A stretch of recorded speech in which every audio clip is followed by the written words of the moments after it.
things that you can do is just get out and walk for a couple of miles in the evening. This could be a fun family activity. You can take your other children or leave your other children at home with someone, take your partner or the pets, but just getting out and moving your body for a couple of miles. Even if it's not fast, if it takes you, an hour and a half to go 3 miles, that's still 3 miles that your body moved, so that's really good for you. A couple of other things that I really like, but I know can be more difficult to accomplish would be something like swimming. A lot of people don't have a pool membership, but swimming is fantastic because on top of being good exercise, it's great for those back muscles that get so sore in late pregnancy, and it kind of helps keep your core nice and strong as well. So for a couple specific things that you can try at home, Ashley and I are going to demonstrate.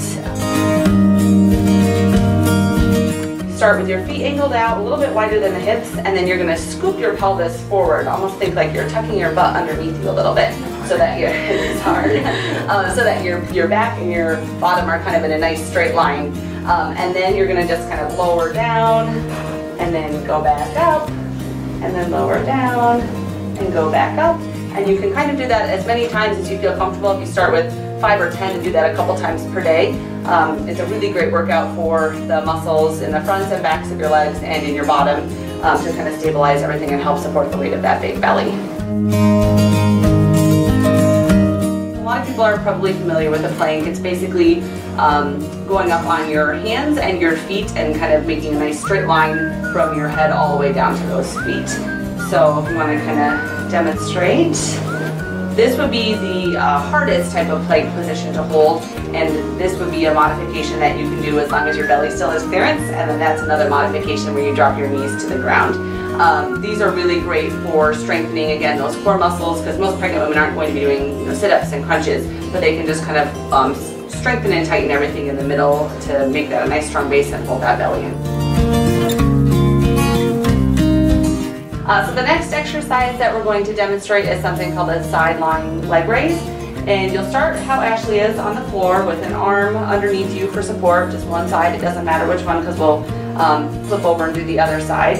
So you start with your arm underneath you and then that bottom leg bent forward at an angle to give you a nice strong base. And then you'll take the top leg and keep it very, very straight. Try not to bend it because that can put a little bit more stress on the knee. And just go up and then down and then up and down. And this is a great move for kind of strengthening your core muscles along your side and then working the muscles of your thigh as well. And if you need to, you could prop a pillow underneath your belly for a little bit of extra support. So I would do this maybe anywhere from 5 to 10 times, whatever feels comfortable, and then flip and do the same on the other side as well.